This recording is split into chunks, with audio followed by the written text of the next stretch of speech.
Hey everybody, and welcome back to another Generals replay. This is Robert. And this is Scottagorn. We've got a 3v3 at Desert Trap here. Let's introduce the teams. I'll introduce the top team, and Scottagorn will introduce the bottom. So, on the top, we've got STM or the Mountain as GLA Toxin, Mike as GLA Vanilla, and Pancake as China. On the bottom right is Skippy, USA Air Force. In the middle on the bottom is CoreDawg. He's going to be GLA Stealth. Over on the left, Neo, China Infantry. This is going to be interesting having a Neo and CoreDawg on the same team. Seems like that's a pretty powerful team just off the bat here. Yeah, it would be. Joe is an above-average player that tends to do more turtling as his typical style. CoreDawg is a very efficient player. He's our top-ranked player within our group of guys that plays this game, and so he has a very high win percentage regardless of the team that he's on. And so generally tend to favor the teams that he's paired with. On the other side, though, we've got relatively strong players. I'd say that Mike and Pancake are the people that we have the most amount of experience with on the north side, but the Mountain has been making a name for himself as well. Mike really impresses me when I watch him play. Assuming he remembers to build all the buildings, I think he's a pretty strong player. He hasn't been very active lately. Don't tell Mike this, but he's been getting back into the scene, and I assume that I assume we're going to be seeing more of him going forward. I hope so. Mike has already built an arms dealer at the center top part of his portion of the map, and he's also got 2 tunnel networks that are going, beating CoreDawg to the punch a little bit in a battle for that center line of the map. Pancake is also... Yeah, they're both GLA, so, CoreDawg doesn't really have an excuse as far as being a slower action or anything like that. Mike he's quick. He's quick off the snap. He gets to the middle fast. We'll see how he uses it. He does. Watching some of the other replays, he tends to have one unit that immediately starts building a supply stash, but his second or third worker he immediately starts sending to contend for the center, and that's just his general play style. Mm-hmm.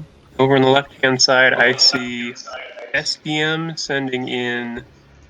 What am I looking at? So that's GLA Toxin units against Neo's China Infantry. 2 strong infantry generals, but in my opinion, Toxin trumps China Infantry. It's a good counter to China Infantry. I don't know if you feel the same way. Yeah, it is a good counter. I mean, he's got both Toxin trucks and but less on the tank side, so he is heavier on the infantry, but the Toxin general tends to be very strong when used appropriately, and so we'll see whether STM is able to fit into the groove that is typically needed for the Toxin general. And how about on the right? Well, on the right, Skippy is in the position that I was facing PCAP the one time I've played this game, and I'm kind of having PTSD watching this side of the screen over here. PCAP had quite a time with me last time we played here, but Skippy establishing himself before the middle. Pancake has the middle now, has the supply on Skippy's side, got supply up on his own side. This map gives you plenty of options for where you can draw supplies. Like, I'm looking right between Mike and Pancake right now. There's a supply dock, nobody on it. Actually, all 4 of those supply docks are kind of in between the players. No one's on them yet because you just don't need it right off the bat. The question is, can you use all of the supplies in the most effective manner early on? And can one player steamroll through another one using those abundance of supplies? Yeah, so it's a little bit of a strategic management of not overextending your resources and trying to grab all the resources that you can. But at the same time, you don't want your opponents to be able to grab the resources that are a little bit further and up for grabs. So like in the center 2 circular islands, we have CoreDawg that is already starting to build some tunnel networks to guard the bridges on the right-hand side circular, as well as a supply stash. And on that left circular island, Mike's got some rebels that are gathering some crates. but he's just $1,000 in each of those crates. Yeah, they're good deals to pick up. So Pancake already anticipating that middle island being fortified by CoreDawg, and those are easy spots on the map to forget. You've kind of got on the right and left sides 2 different paths to defend, so that circular island can be an easy place to forget about, but Pancake covers it with his Gatling cannons. Yeah, but it looks like on the left, STM hasn't done something similar, but nobody's really vying for that central island. Mike is capturing the reinforcement pad that's there on the left, but that is really it. Neo has built a couple of bunkers in order to guard his side, but he hasn't pushed it all into the center. He's happy to be able to have the resources. But back to that original comment about those 4 central supply stashes that are between all the players, nobody has yet to gather any of those. So they're all focusing on the battle that is occurring at the center between the 2 sides. So I've only played this place once. I think PCAP told me that he was pretty new here when he played here as well. Is this an uncommon map for the group, Rob? This doesn't get played a whole bunch. It gets played occasionally, but I'd probably say maybe once a month or maybe twice a month or so it'll get played. And part of that is that it is a difficult map to be good at. You've got a lot of resources, a lot of tech buildings that are available for capturing, and managing both the line of scrimmage as well as making sure that your back economy is helping you out, and that you're capturing all the oil derricks and utilizing the supply side. It's a lot of management to do. It's hard to do well. It's a lot to think about. Typically, the more there is to think about, the more mistakes there are to make. I am seeing so much red in the middle of the map here. It's not all defensive buildings. It's not all just captured civilian buildings or oils. I see 4 quad cannons, a bit of an army stacking up there. I see 1 arms dealer bringing in buggies from the back, 1 arms dealer right next to the middle. I'm hoping to see Mike create a good, strong, solid ground army here, push in against CoreDawg. I'm hoping to see that soon.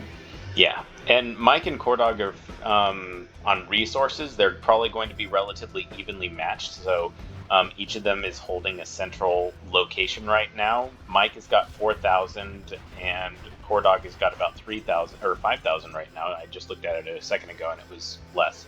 But they're both. I wish that I could see the income generation rates for these two. CoreDawg at 7,000 now, and Mike at 6,000. So it may be that CoreDawg is generating a little bit more than Mike is right now between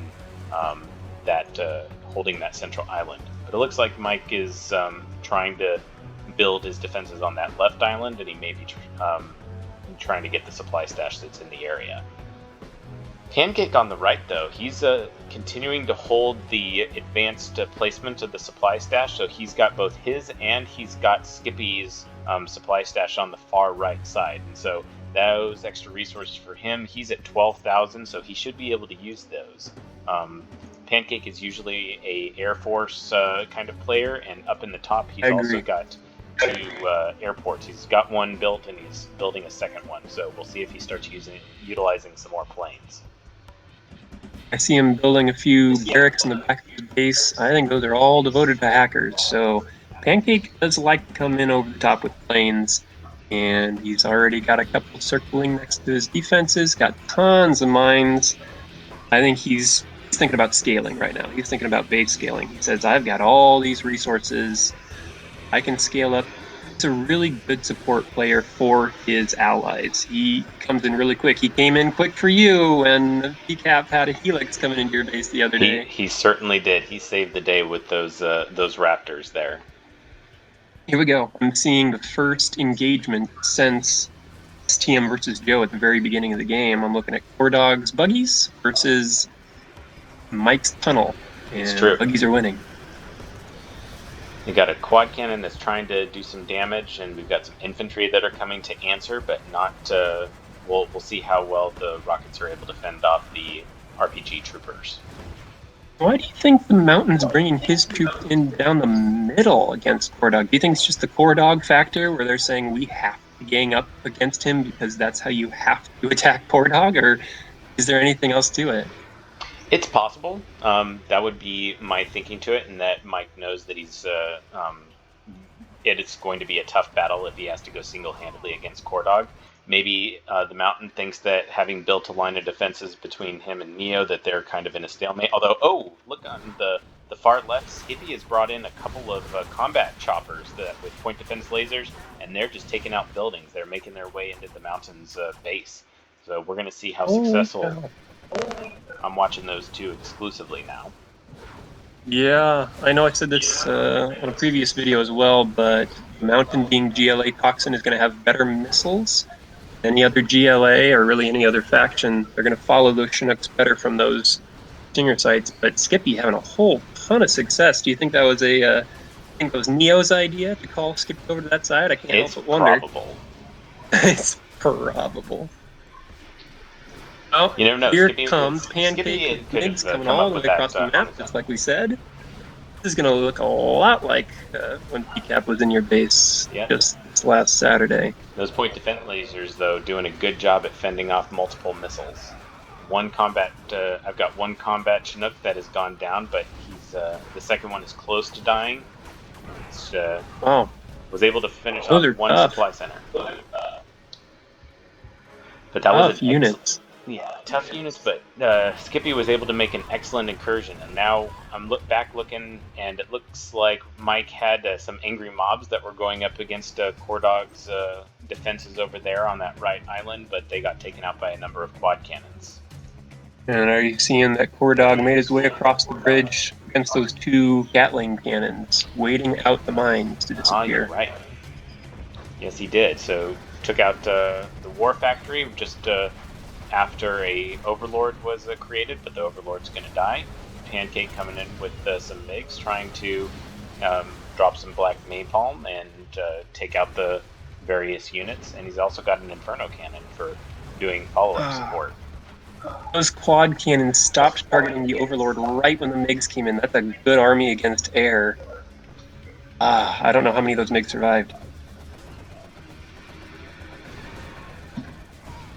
Ooh, lots of yellow pushing in on the right side. Skippy likes making Humvee armies when he's USA, and I agree wholeheartedly. I love seeing that. He's not just Humvees, Avengers, Humvees, and Tomahawks. That's a well-balanced army. It's good. Just don't run over the mines, right? Right. He's already got one Humvee that's run over the mine, and those are neutron mines, so those will clear out a pilot and leave the vehicle, allowing Pancake to retake the vehicles if he can send some infantry back in. If you want to get rid of those mines, you either have to send up a scout drone from the vehicles themselves, or you have to, in order to see them, and then you can shoot the mines, or you have to send in a dozer or some other worker in order to be able to clear them. But typically shooting them is enough in order to be able to clear the area. Those mines really working out well for Pancake. I'm sure Skippy would love to advance deeper into the base faster than he is.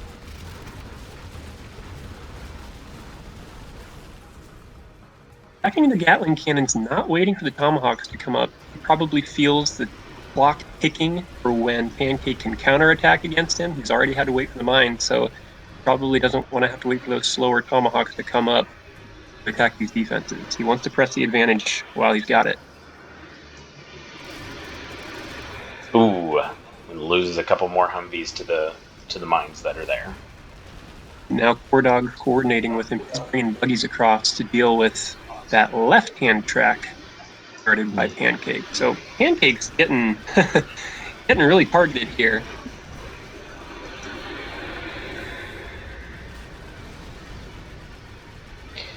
Not too much help coming from Mike and the Mountain here to help out Pancake.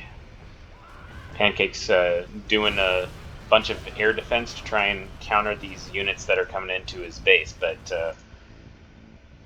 GLA and dual GLA having tough times with being able to help out on the other side of the map. They needed to have some holes there already built to be able to bring some units in quickly when needed.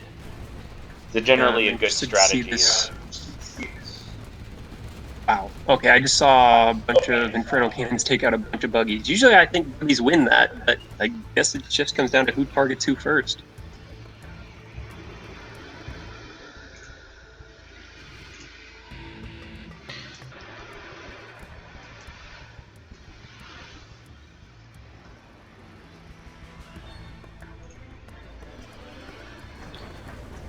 It looks like CoreDawg with those rocket buggies continuing to send some rockets over at the Inferno cannons, and fire bases from Skippy also causing some damage on those Inferno cannons.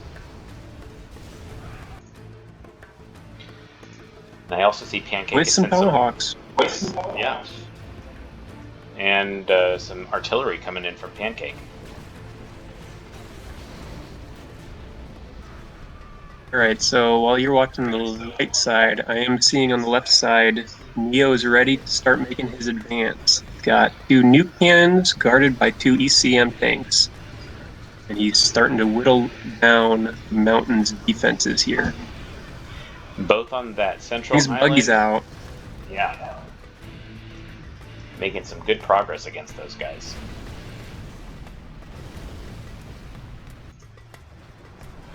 Smart as China to bring the ECMs in, because really GLA's best defense against range is their own buggies. But the buggies get canceled by the ECMs, you're kind of running out of options.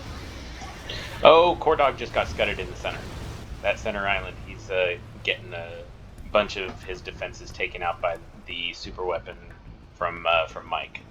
So that's a pretty hefty clearing that Mike was able to accomplish right there.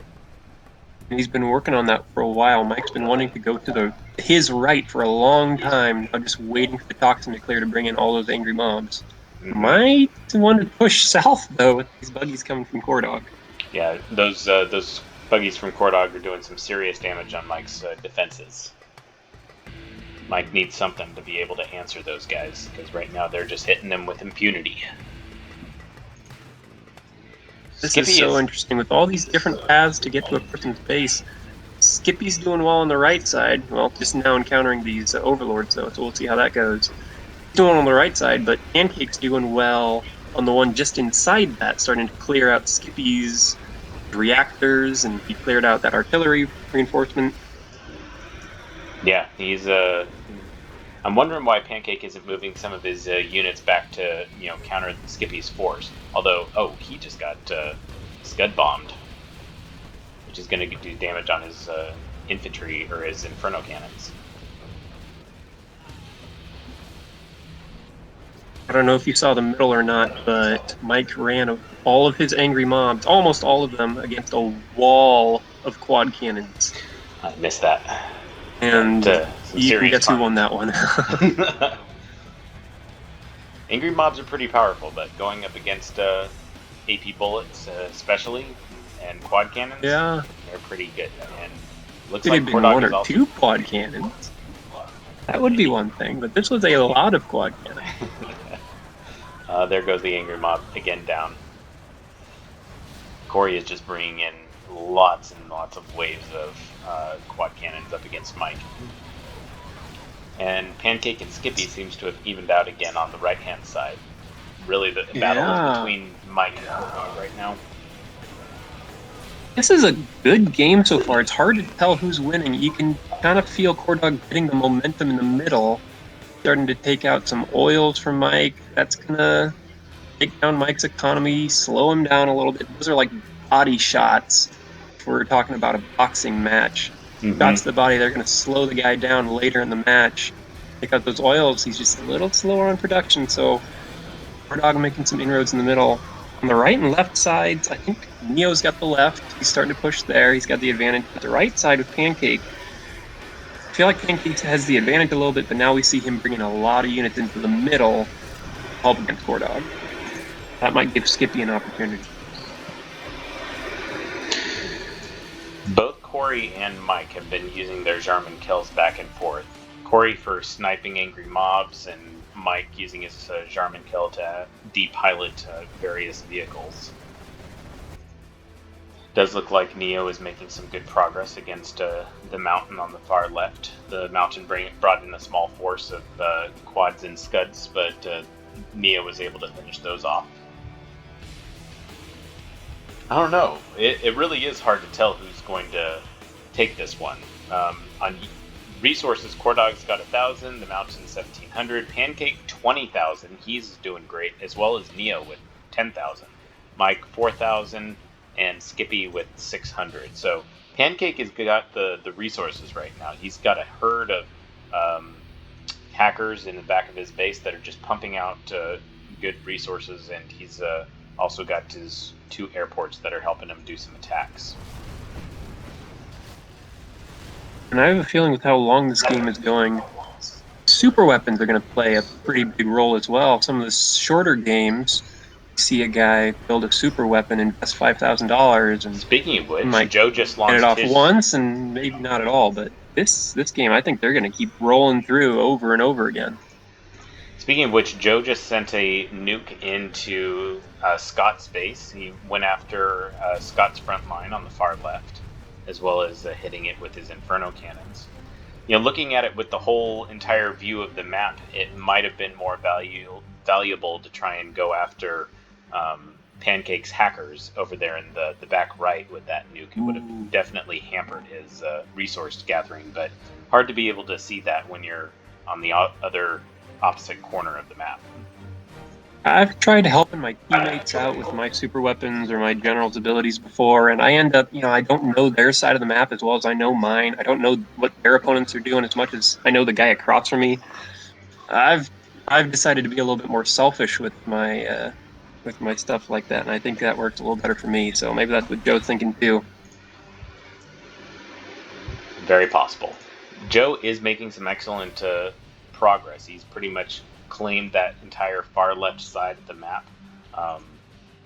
Pancake on the far right, though, bringing in a 5, 10, 15 Inferno cannons up against Skippy.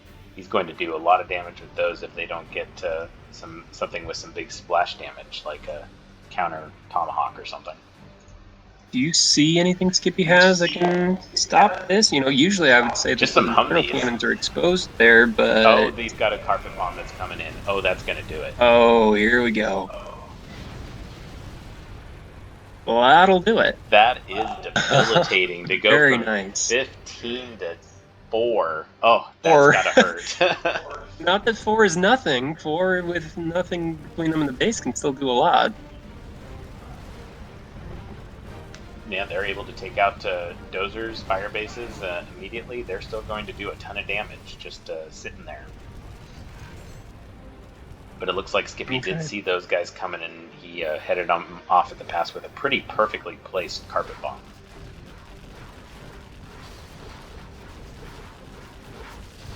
Those are very fun to see and very devastating to experience. Now, Neo, I'm seeing concentrating most of his energy on the far left side, using to just bunker off that circle island with nuke cannons, not really attacking there. Pressing a little bit on this inward road, but far left is where he's put most of his energy, most of his attention. Yeah, it looks like it. Now, did you know that if you have your units all clustered together, which is common when you're sending your troops out, you can actually hit the X button, which forces them to spread themselves out in random directions in order to help mitigate the effects of splash damage. I think I heard it once. I think it was just one too many pieces of information for my brain to hold on to. So thank you for telling me that. I might have the rest of the game down a little bit better by now to be able to use that. To avoid splash damage when they scatter. Yeah, scattering is good, but you have to be able to see the incoming rounds. Like seeing a carpet bomb and you're like, oh my gosh, I gotta get everybody out. Pancake sending another wave of Inferno cannons, but a Comanche is taking him out right now, and he's got no anti-air support. Uh-huh. Where are those planes, Pancake? I wonder what they're doing. They're guarding?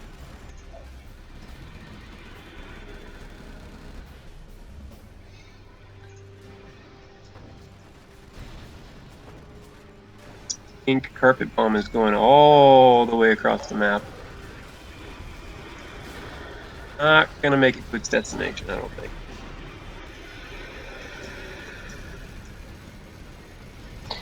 Skippy coming in with another fuel bomb, sending it over 2 war factories, taking out Pancake's 2 war factories there. He is making some excellent progress, some devastating hits with his general powers there, and CoreDawg has sent a sneak attack into Pancake's base. They seem to be really teaming up against a Pancake. Combination of Skippy and CoreDawg. This might be the moment that changes the tides. Oh, but Mike brings in a tunnel on his own side of the map to try to help guys get over there quick. No units available to come in. Well, before this, for a while, CoreDawg seemed like he was back on defensive mode, so this was his plan for how to make an offensive inroad into somebody's base. They're getting ganged up on. He's not going to make it as far as I thought he could.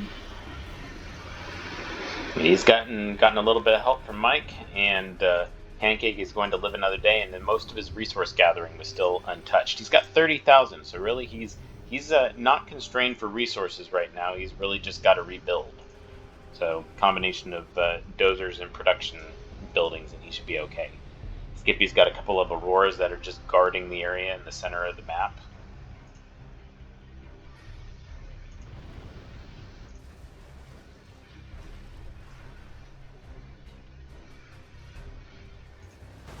CoreDawg is also pushed into the middle center of the base. He's got a couple of rocket buggies that were going up against Mike's arms dealer, but those got taken by a combination of quads and rocket buggies. I'm also seeing Neo just have so much success with his ECM nuke cannon combos on the left side. Whenever the Mountain tries to bring in a good group of tanks, typically they would take those nuke cannons out quick. He's bringing in Marauders. Marauders get frozen by the ECMs. Really good strategy, really good troop combination by Neo. Yeah, it's not a combination that we commonly have been seeing. I see the Mountain trying to bring in a Scud launcher. Something. What do ECMs do against Scud launchers? Anything? So they're able to, one, deflect ballistic missiles so that they don't land exactly where they were aimed, and two, they're able to redirect specifically at one unit and disable it. It's actually a special. I wasn't sure if they blocked. I didn't know if they deflected those missiles or not, but yeah, I saw it go slightly off to the side. Still had good splash damage on it. Didn't do as much damage as it normally would. I see Pancake sending in a large pink mass towards the middle where CoreDawg used to be pretty comfortably set up. Mike cleared it out with a bunch of buggies. Pancake, I think, is about to clear it out with all that he's got going on.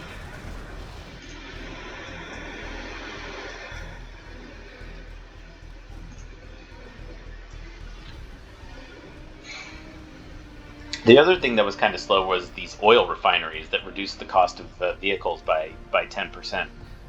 Skippy and Pancake had both captured those relatively early in the game, followed a little bit later by Joe. But Mountain and Mike haven't captured their oil refinery that's shared between the two of them. Those can be pretty useful, especially as the large land armies grows, to be able to be more efficient in spending your resources. So while Mike might be doing well in those middle center circle islands, I think he's a little distracted by trying to find these cloaked buildings by CoreDawg, and Skippy making some good damage on Pancake's base on the right, and Neo making good inroads to the Mountain's base on the left. Now the carpet bomb to add insult to injury. Looks like, the Mountain has got a couple of combat cycles doing some normal small arms damage to the nuke cannons. Not able to. Neo was able to bring in a couple of MiGs to take out those combat cycles, but he is making a line into the Mountain's base. He's doing a good job.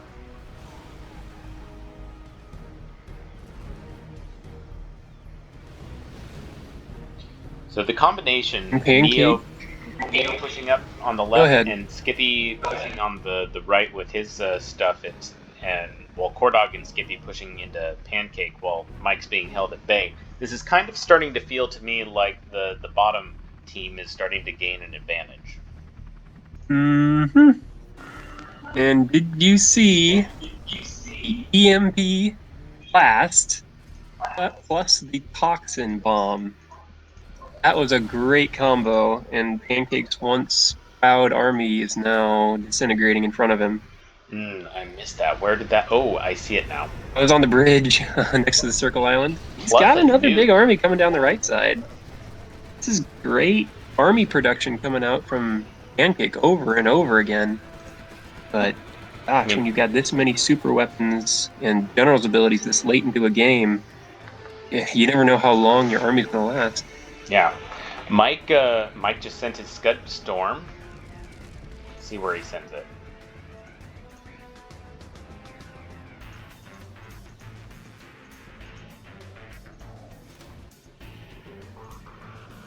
Did you see where he launched his Scud Storm? No. Okay, I got it. I'm looking at bases now.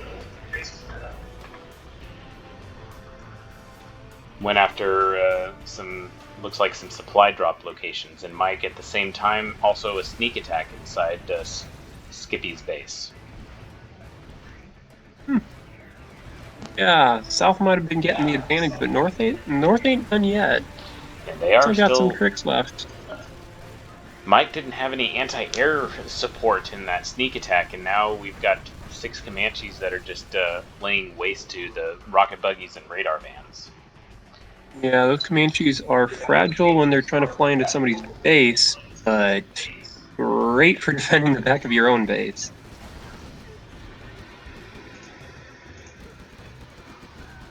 Looks like seeing the effects of CoreDawg being GLA stealth. Pancake's driving by his buildings and don't know where they are and aren't targeting them. Same thing that Mike was doing earlier.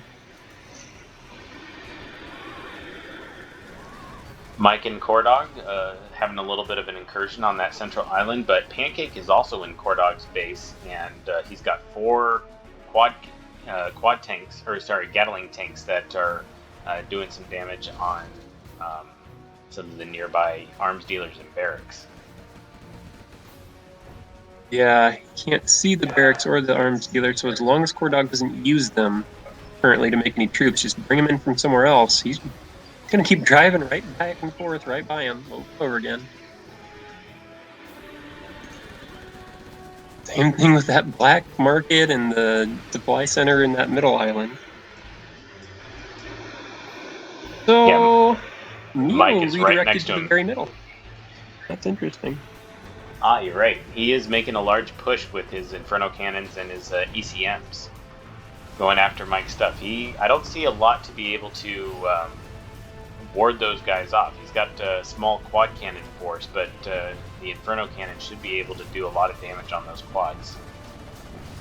And he made inroads into the mountain's base, sending more Inferno cannons there just now, but the mountain's got tons of black markets left. He's got a bunch of money coming in yet. So I thought maybe Neo figured, all right, I've crippled the mountain. I can move on somewhere else and be helpful there on defense instead. But if they ignore the mountain, he can come back really fast. He's got MiGs from Pancake guarding his base. He can still do a lot of damage yet. He's not out by any means. Yeah. Mike sent another 3 arms dealers. Go ahead. Just 3 arms dealers I see from the mountain. If he pumps out units, he can get back in the game really fast. Yeah, I see the mountain has got 1,000. He is spending money like crazy.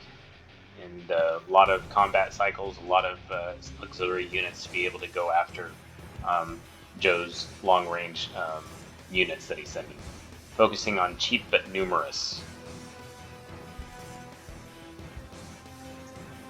Man, these overlords are the right answer in the very, very middle. Pancake has the right answer for the Infernos if they can ever get there. Just getting caught on all the junk, they can't drive by it.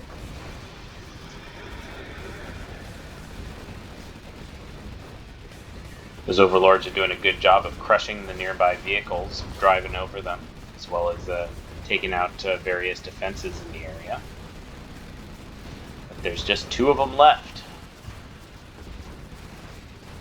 Oh, I miscounted. There's 3. One of them was over the other.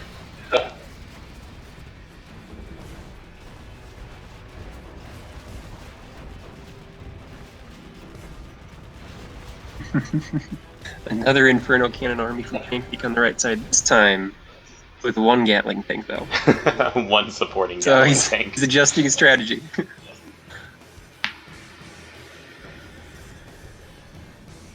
And What on do the you left, think about these bikes from the mountain? I think that he's I'm not trying sure. Is he demo? Oh, he's Toxin. The mountain is Toxin. Okay. I don't know. I think I'd invest in something. I don't think of bikes as being a very strong unit unless you're demo. No, he might be able to do. Right now, like Joe is just outproducing him like crazy.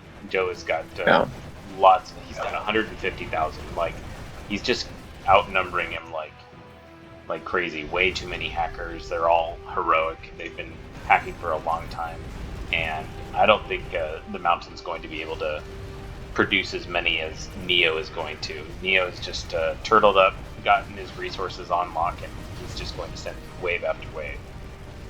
Mike is helping out with a Toxin bomb, but yeah, he's. I think that the Mountain is going to fall to the superior resources that Joe's got coming his way now. 150,000. That is crazy. That is crazy. I was making fun of Mike for having 43,000 sitting around doing nothing the other day, and now 150,000. Pancake's got 60. Yeah, I mean, Mike. Right now, it's between Mike and Neo in trying to use all the resources that they've gathered. So, Mike's got 70,000 right now, and he needs to be helping out a little bit more as well. But Joe is just ridiculous. Joe is never going to have to make another dime in his life, and he'll be set for the rest of the game. He couldn't spend the money that he has just now. If he made nothing else, he couldn't spend it by the end of the game. I mean, would you? No, you wouldn't need to. I mean, Joe is China. If he was doing fully upgraded Overlord tanks that like $3,000 a pop, I mean, that's still, what is that? 15. I don't know. 5. That's got to be more than 50. No, it's 50. It's 50. Okay. All right. Yeah, you can spend that. If you war factories up, you can make 50. 50 Overlords that's still a lot. That is a lot. All right, Mike used to have a big red blob in the middle. You see how that got taken out? I've been seeing CoreDawg bringing in some angry mobs and consistent stuff, so I assume CoreDawg did it. And I remember Joe did help quite a bit as well. Consistent pressure from CoreDawg. He's been making some good attacks onto Mike. I still do like Pancake's tank production here. Yeah, he's doing 4 good. war factories. Even though his war factories have been getting taken out periodically, still able to rebuild up to 4 again now.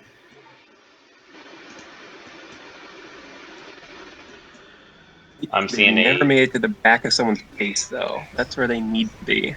How do you get all these guys from here, where they're at, onto all that yellow? He's going to make a push for it, though. Oh, and he's got mines that he's going to drive through. You can see them. He's just going to mash it up. He's just going to take it. Sending his overlords to take that damage, driving right over the mines. Yeah, they did some good damage on a couple of the overlords. Yeah, but they've also got the propaganda. And they'll be able to heal themselves well.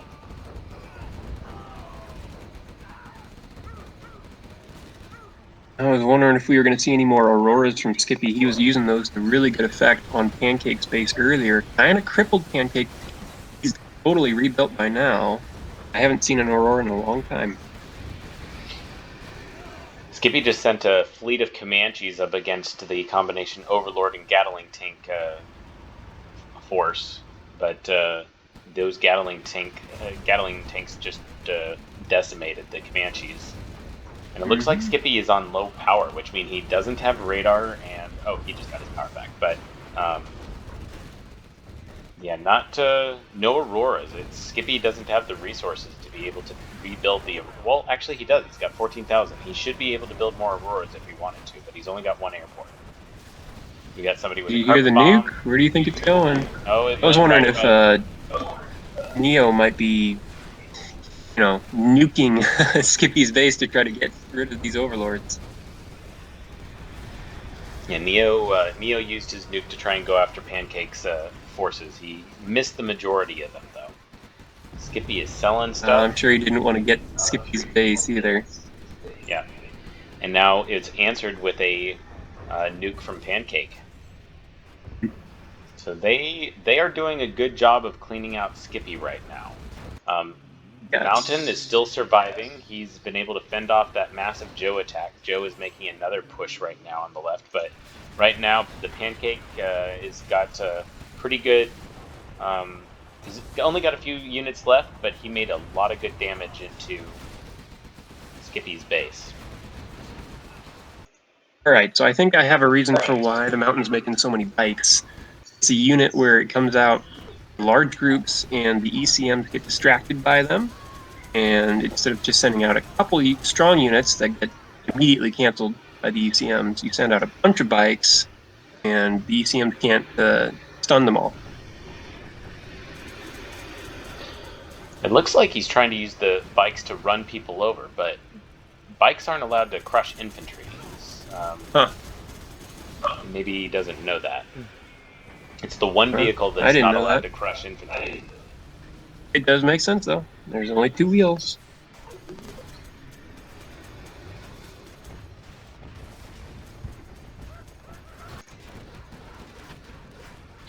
Pancake with his Gatling tanks and Overlord still pushing into Skippy's base. He's trying to finish him off and get those supply drops, but Neo, the main story right now is Neo making a large push with Inferno cannons into STM's base, and he's about to take out the command center. Oh yeah, he's infantry. Yeah, get some of those minigunners in there. That's right. I completely forgot that Joe is infantry. He's been relying so much on ranged tanks. Yeah. Those bikes are also, by putting them in with the Inferno cannons and forcing other Inferno cannons to try and shoot the bikes, it's causing damage in the nearby Inferno cannons. So that's interesting strategy. Yeah, that makes sense as well. Joe, though, as the infantry general, one thing he hasn't used that I've seen is a Black Lotus. He does have the improved Black Lotus, and we've got Mike sending in his Gutstorm.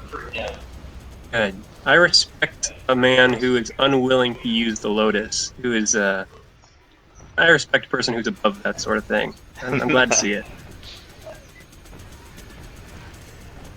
We've seen... He respects the Mountain as an opponent. He's not going to use something like a Lotus. The Lotus has been the bane of people's existence recently whenever anybody's got the infantry general. China in general, the Black Lotus is very effective at quickly taking over buildings, but the infantry Black Lotus is 3 seconds and it's theirs. You have to have the airplanes. Bane of my existence on this very map. Maybe that's what's bringing it all up for me. Joe is making excellent progress against the Mountain right now. Cool.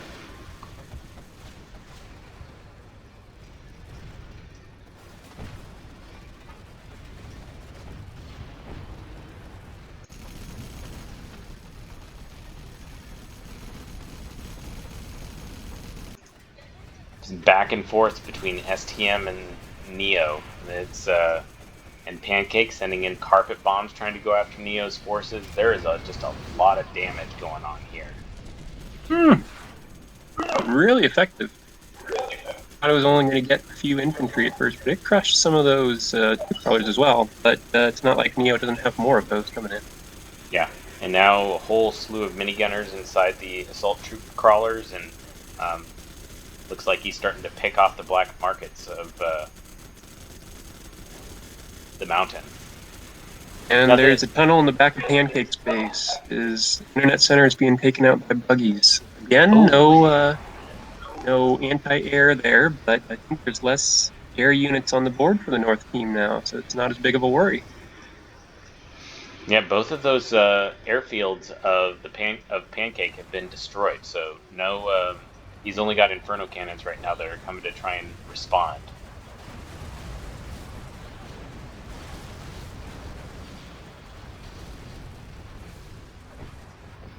There are just so many units to try and keep track of. Oh my gosh, second wave of rocket buggies right into the black napalm, just all of them decimated instantly. Yeah, I think my long-held belief that buggies beat Inferno cannons is a little outdated. I've been seeing some Inferno cannons demolish buggies here. Yeah, I it's think it just depends on who fires first. all in how you use them. That's right.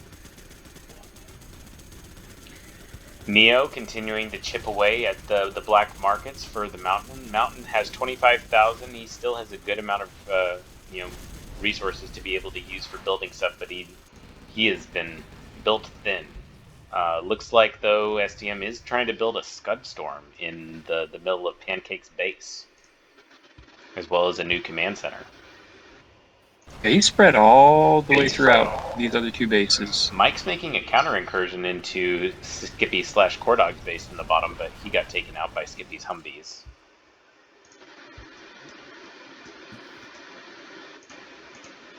Skippy's been really resilient to those tunnels this game. If you remember, those Comanches taking out a couple tunnels early. Mike not having quite the success that CoreDawg did with his buggies here. Skippy's done pretty well at re-establishing his base. He's got power, he's got an airfield, he's got barracks and a war factory, and he's got a number of supply drops as well as oil derricks to be able to maintain his position. He's not going to be as strong as Neo or CoreDawg, but I wouldn't be surprised if he makes it to the end of this game. Oh yeah, he's spread all over the place. Hard to take him off the board now. But it is slow progress. Taking out Neo's army that was coming in. Damages some of the Mountain's black markets, but they will rebuild. Yep, I'm seeing that radiation fallout from that nuke from Pancake, and yeah, it did do a good amount of damage.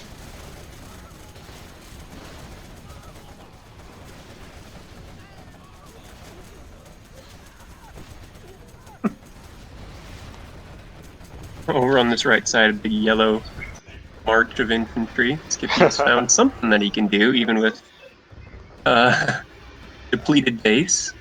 Looks like he's trying to capture an oil refinery. Go, buddy, go!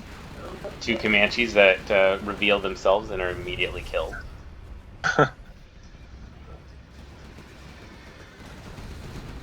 Oh, and a nice Toxin bomb sent over onto the Overlords, but they've got enough health to be able to take that.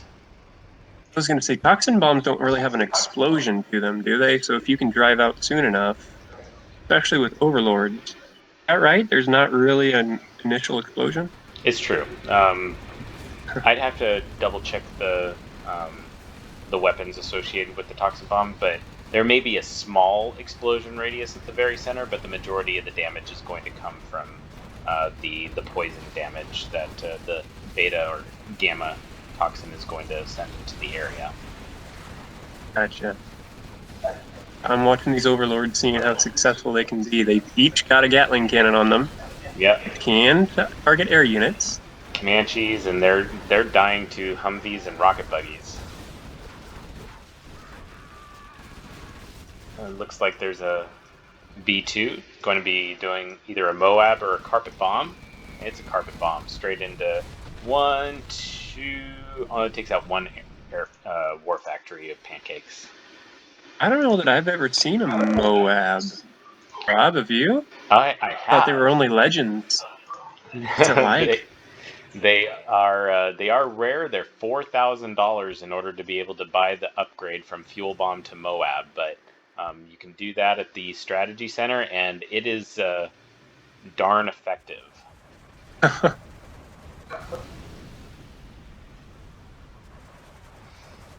You get the faster B2 bomber to drop the bomb rather than the slower cargo planes that are typically used for dropping the fuel bomb payloads, and so you can get them there really fast, and you can It's like one big area damage and a ton of damage in the very center. It's really good. But quite expensive. Speed sounds like it would really matter, because I've seen quite a few of those bombing planes get taken out by anti-air before they can get to their destination. Or in this case, Pancake sends a carpet bomb and the rocket buggies just entirely avoid it. There's just general promotion. X, but here's the got Moab out of Hero it. Mosimo. There was a Moab in the middle of Scotty's base, or the mountain Pancake's base. It went right onto. Went after the Scud Storm. Yeah, all right. Okay. Got a bunch of units. How expensive it is, I wanted to see a little more. That'd probably be too unbalanced. The Scud Storm will live on. Yeah, there's no single general's promotion ability, super weapon or anything that will take out an entire super weapon. It always has to be a twofer. You can that does make sense. Triple upgraded A10 Thunderbolt attack or Moab, like all of those will do serious damage and get like 2/3 or 3/4 of the health of a super weapon down, but none of them will completely kill it. So you got to have at least two. I like how these players can make huge armies. It really does take a huge army to make a big incursion into somebody's base, but you just can't leave them sitting in one spot very long without them getting nuked, carpet bombed. So I see Neo pushing in his army maybe a little earlier than he would have liked, especially with a nuke on the board now from Pancake again. Yeah, Neo also with the carpet bomb going after various barracks and black markets. Okay, as long as this group doesn't get nuked, I think this group from Neo is gonna maybe seal the deal here. Pancake just sent that nuke. Mike's got a couple of radar vans. Skippy has rebuilt his Auroras though, going after those radar vans. Very smart. I think that's the best thing Skippy can do for his team right now is Auroras. And it looks like Pancake nuked the back of CoreDawg's base, trying to go after the. I think that was a war factory or a barracks of Skippy's, and it can't touch the Auroras. They're healing too fast. They're right at the edge of that radiation field. Skippy coming in with the Auroras and starting to try and do some consistent damage up against Pancake. It's fun to watch Pancake's armies moving in. Each one's just a little different from the last. This one's a mostly Gatling tank army with one Inferno in the back. No two armies are the same. Yeah, I think that one of the things that probably could be improved is the army variety. Like, a lot of the players tend to have like one or two units, and really if you have a good variety, you usually have an answer for whatever your opponent is going to send your way, whether it's ECMs or air or stealth. And if you have the variety, you usually counter it. I think China's the faction that I usually have the most variety with. It seems like it's the one where every tank needs a different tank to help it with something. And yeah, Neo's got a good variety for what he's bringing up. Another Toxin bomb, though. Yep, gonna do some serious damage on those Inferno cannons. Looks like he's a big range with that Toxin. It covers so much ground there. It really does. Neo dropping an ECM, a EMP bomb on Mike's arms dealer and Palace.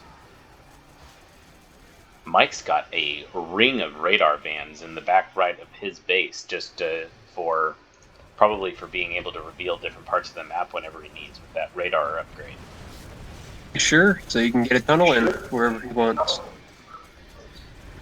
Meanwhile, CoreDawg's buggies on the left side are going unnoticed. With all that Neo's bringing in, he's taking the brunt of the bombs and the super weapons. It's a few buggies from CoreDawg, but I think those will be enough to run through Black Market pretty quickly. Yeah, I do see those. I count 10 rocket buggies that, and combination with Inferno cannons. Oh, Pancake has surrendered. And rocket buggies doesn't look like a whole lot anymore compared to all the other armies, but then you Yeah, forget, oh yeah, everybody in surrendered. any other game, 10 buggies is a lot. All right. Okay, here we go. Well fought. I Well liked fought. that game. That was a good one. I So, mean, if you're on the North team, it would have been rough because you were slowly feeling the loss coming for a long time. But I like the way that they were able to hold on for a long time and keep on fighting and keep on dropping those bombs. Get creative with super weapon placements. That was a good one. yeah, that was a tough battle. Um, Resources, though, both Neo and Mike with huge amounts of resources on the opposite ends of the map. Pancake and CoreDawg in the middle, and then. But look at the number of units destroyed and the number of units created. Massive, massive amounts. That is just crazy. I knew that was coming because we'd heard about these statistics in the group chat before. Just didn't know how it was going to happen. Hmm. Looks like the base killer award goes to Neo with 80 buildings destroyed, which makes sense with his slow push into both the mountain and then into Mike's base. And then for units destroyed, also goes to Neo with 600, just doing a ton of consistent, slow and steady damage into the opposite side. Um, I would say that Mike and CoreDawg were pretty much at an impasse for most of that game. A little bit of back and forth on that right-hand circular island, but really it wasn't until Neo took out the mountain that they were able to make serious progress into Mike's base. It was a slow go. Mountain didn't go down right away. Even though Neo was pushing into his base, he still had lots of black markets in the back, so he held on strong for a long time. But then when Neo stopped helping his friends in the middle and then made that second large push, that's when the momentum started to really slide into the South's favor. Interesting strategies from Neo. I haven't seen the nuke cannon and the ECM combo before, and neither have I seen uh, combat bikes as an attempt to counter those. So those were some interesting tactics that we saw today. Yeah, and I like those. I like the ECM nuke cannon. I'm going to have to use that one. Well, thanks for Scottagorn for coming in and doing a dual commentary. This is always fun to be able to pick your brain and to feed off of one another's conversation, and look forward to doing it again. Absolutely, me too. I love talking about the game. I love watching a game and talking about it real time. So this is great. All right, well, we'll catch you all on the next one, and thanks for watching. Thanks for watching.